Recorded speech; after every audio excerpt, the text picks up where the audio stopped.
Untuk membahas hal ini kita sudah terhubung dengan juru bicara PDI Perjuangan Ayorseno Bagaskoro dan juga Ketua IM 57 Lakso Anindito. Selamat sore Bapak-Bapak. Selamat sore. Selamat sore. Baik, saya ke Mas Aryo. Mas Aryo, versi KPK mereka menyebutkan penetapan tersangka Hasto Kristianto ini setelah bukti-bukti terkumpul, artinya setelah 4-5 tahun perjalanan kasus ini baru ditetapkan sekarang sebagai tersangka. Mengapa ada sebutan ini merupakan politisasi hukum dari PDI Perjuangan? Baik, terima kasih Mas, selamat sore. Jadi poinnya sebenarnya adalah kami masih menunggu bukti barunya itu apa sih. Barusan saya juga berdialog di media lain, di televisi dengan jubir KPK Mas Tessa. Dan itu buktinya masih adalah berupa kesaksian-kesaksian yang kemudian dirangkai dari saksi-saksi. Nah nanti ini memang belum dihadirkan kemarin pada saat ekspos, tapi rencananya dihadirkan pada persidangan. Nah bukti baru ini masih belum jelas apa yang menjadi perkembangan dari kasus yang sebenarnya sudah sangat utama. Tapi kemudian di momentum-momentum politik yang begitu penting, kemudian kita bisa melihat bahwa terjadi berbagai rangkaian peristiwa yang disasarkan kepada kami di PDI Perjuangan maupun komponen-komponen. Mulai dari misalnya narasi yang begitu gencar, tumbangkan Batek, tenggelamkan Batek, digenerate dengan begitu masif di medsos. Lalu kemudian pemasangan spanduk-spanduk yang sangat provokatif di jalan-jalan utama di Jakarta, lalu di Bogor, yang mempersoalkan keabsahan SKDPT partai. Lalu kemudian panggilan demi panggilan hukum yang ditujukan kepada pimpinan partai kami. Yang momentumnya saya nggak tahu kenapa, tapi sangat dekat dengan momentum politik penting. Yang pertama dulu waktu mendekati pilkada, Pak Hasto beberapa kali dipanggil ke KPK. Lalu kemudian kemarin pasca pilkada mendekati Kongres Pak Yasona Lawli. Lalu terakhir kemudian penetapan tersangka yang itu juga kemarin pagi begitu mengejutkan buat kita semua. Saya sendiri posisi tidak di Jakarta kemarin karena memang persiapan akhir tahun Natalan. Dan tiba-tiba pagi hari muncul berita status tersangka meskipun belum ada keterangan resmi dari KPK. Maka ada kuat dugaan bahwa terjadi kebocoran sprindik di sana yang kita masih tidak tahu bocornya di mana. Kenapa kok kemudian bocor di pagi hari ke teman-teman media yang tentu saja secara implikasi politik juga sangat luas.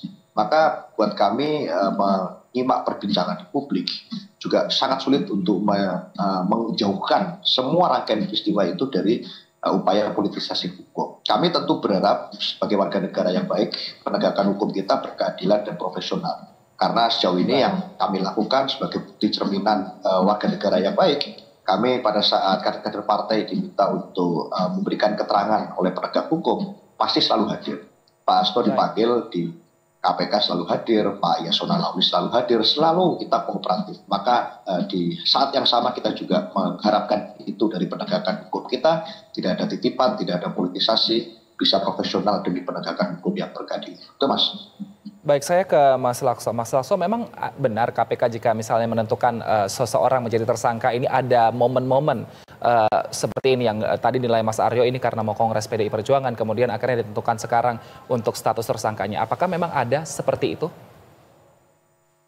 Ya, jadi sebetulnya kalau kita mau melihat kasus Pak Hasto ya, sebagaimana tadi dijelaskan oleh Mas Aryo, maka kita harus melihat bahwa penetapan Pak Hasto sebagai tersangka itu bertepatan sekali setelah adanya pelantikan pimpinan baru. Artinya kalau saya lihat misalnya alat bukti yang dikumpulkan sebagai bahan untuk melakukan ekspos perkara itu adalah alat bukti yang dikumpulkan pada saat pimpinan lama, karena itu dari berita yang beredar itu dilakukan pada saat hari H pasca dilantiknya pimpinan KPK. Nah di situ apabila kita melihat hal tersebut, maka di sini hal yang pertama saya komentari adalah menunjukkan tidak kompetennya pimpinan lama dalam penanganan kasus ini. Ini menunjukkan bahwa pimpinan baru memiliki satu semangat untuk menyelesaikan kasus-kasus yang belum tuntas di Komisi Pemberantasan Korupsi. Dan dengan melihat alur kronologis yang ada, maka kita bisa menyimpulkan bahwa memang dengan bukti yang sama antara pimpinan lama dengan pimpinan baru, ternyata ada keputusan yang berbeda. Nah ini yang menjadi satu indikasi bahwa memang inilah bahayanya ketika Komisi Pemberantasan Korupsi itu masa lalunya dipakai atau digunakan untuk memilah-milah kasus ketika dia berkaitan atau tidak berkaitan dengan kekuasaan.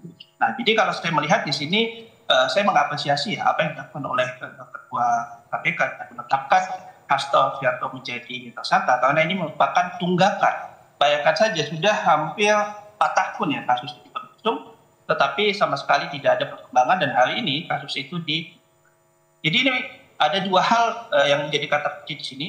Yang pertama adalah ini menunjukkan pimpinan KPK lama yang tidak kompeten dan tidak memiliki political will untuk melakukan proses penegakan hukum yang benar, dan pimpinan sekarang berupaya untuk menunjukkan itu. Tapi yang kedua, ketika ada asumsi publik yang mengaitkan ini dengan potensi politisasi dan lain-lain, potensi publik itu sangat wajar. Kenapa? Karena kalau kita lihat dalam proses penanganan ini bertepatan dengan pada saat PDIP menjadi oposisi dan jadi ini ada 2 hal yang harus kita lihat dalam suatu rel yang berjalan bersamaan. Dan saya berharap sebetulnya ke depan KPK tidak lagi menggunakan momentum-momentum atau tidak lagi menggunakan kasus-kasus yang ada itu sebagai bagian dari jaget politik yang dilakukan oleh pihak pemerintah. Itu yang menjadi hal penting yang perlu saya tegaskan. Baik, nah kemarin pada saat konferensi pers Ketua KPK juga menyebutkan Mas Aryo bahwa peran-peran Hasto Kristianto diketahui ini seperti memerintahkan salah satu pegawai untuk menelpon Harun Masiku untuk kemudian merendam handphone dan juga melarikan diri dan juga mengarahkan saksi-saksi supaya keterangannya tidak menyudutkan Harun Masiku. Sejauh ini baru itu yang disampaikan oleh Ketua KPK tadi meskipun bukti-bukti secara fisik ini belum dibeberkan kepada kita juga sebagai media. Nah, tapi peran-peran ini menurut Anda apakah bisa dilakukan oleh Hasto Kristianto memang untuk tanda kutip menyelamatkan Harun Masiku pada saat itu? Saya jujur tidak tahu persis ya peristiwanya. Yang tahu persis kan pasti nanti akan ada pembelaan dari tim hukum. Tetapi kalau mendengar 4 poin yang disampaikan kemarin itu kan ada beberapa poin yang agak lucu juga saya dengar. Yang pertama adalah berkaitan dengan penempatan kader partai sebagai anggota KPU yang atas nama Wahyu Setiawan. Bagaimana mungkin partai itu menempatkan kadernya di KPU? Wong KPU itu pada saat pendaftaran itu harus tidak ber-KTA partai. Mereka kan melalui proses melalui tim seleksi yang kemudian ditetapkan melalui keputusan presiden. Maka tidak bisa kader partai ditugaskan untuk menjadi anggota KPU. Itu yang pertama yang agak lucu yang saya dengar dari konferensi kemarin.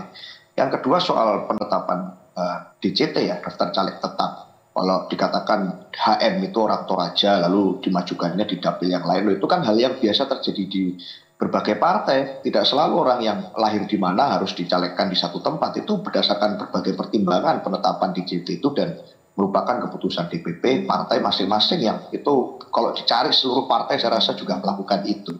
Maka buat saya poin-poin itu juga perlu kita cek, perlu kita evaluasi dan cara terbaik adalah memang melalui persidangan. Kita menunggu bukti baru, apa sebenarnya yang baru dari perkembangan kasus ini. Kan sudah pernah ada putusan tuh yang mengatakan bahwa tidak ada sebetulnya keterlibatan dari sekjen kami di dalam kasus tersebut. Nah ini harus diuji. Nah apapun kami akan kooperatif, kita akan mentaati proses hukum dengan baik.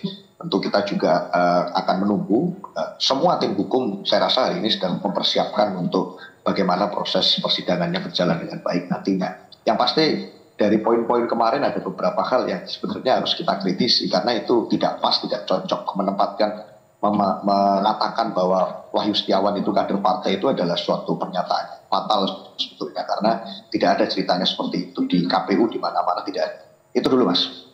Baik, Mas Aryo, dikatakan juga bahwa ternyata Menteri Imigrasi dan Pemasyarakatan Agus Andrianto menyatakan bahwa hari ini Yasona Lawli ini ternyata ikut dicekal keluar, maksudnya dicekal ke luar negeri, artinya harus berada di Indonesia. Artinya apakah Yasona Lawli kemudian akan kooperatif tadi sebagai kader PDI Perjuangan untuk mengikuti juga jalannya proses hukum yang berlangsung yang masih melibatkan Harun Masiku ini? Pasti kooperatif sih kalau menurut saya. Kita diajarkan untuk taat hukum, apapun kan di panggilan-panggilan sebelumnya juga selalu hadir sesuai dengan undangan dan memberikan keterangan yang bukan penegak hukum. Jadi nggak pernah juga mangkir dari panggilan. Maka dalam konteks ini pun saya rasa ini adalah bentuk kami menghormati penegakan hukum dan dalam konteks dicekal luar negeri pun saya yakin juga tidak akan kemana-mana. Tetapi tentu harus dicek apakah itu suatu yang perlu atau tidak perlu sebetulnya. Kan yang paling penting yang ditunggu publik itu kenapa kok ini ada logika yang melompat gitu. Kenapa kok tidak kemudian fokus di menemukan Harun Masikunya, kok malah ke yang samping-samping melebar ke yang mana-mana.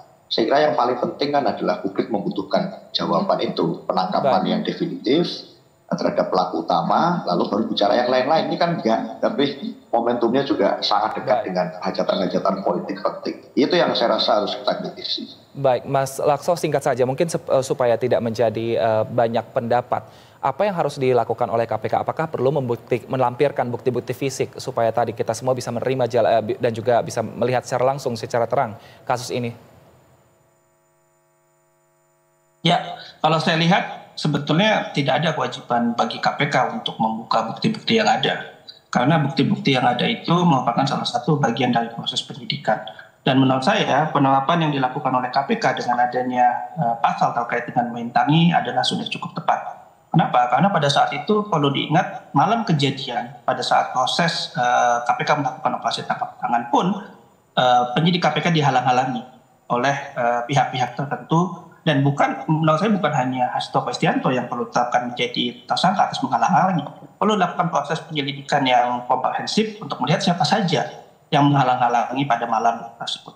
Jadi kalau saya lihat biarkan proses hukum berjalan dan apabila memang pihak PDIP merasa ada yang salah dalam proses ini, dalam konteks pembuktian bisa diajukan proses pra-peradilan. Yang itu merupakan salah satu proses yang ada dalam sistem hukum pidana kita. Jadi itu poin yang perlu saya sampaikan. Baik, kita akan pantau bersama seperti apa jalannya kasus ini. Terima kasih atas waktu dan juga informasinya Bapak-Bapak. Mas Aryo Seno Bagoskoro selaku juru bicara PDIP Perjuangan dan juga Ketua IM 57 Lakso Anindito telah bergabung bersama kami. Sehat selalu.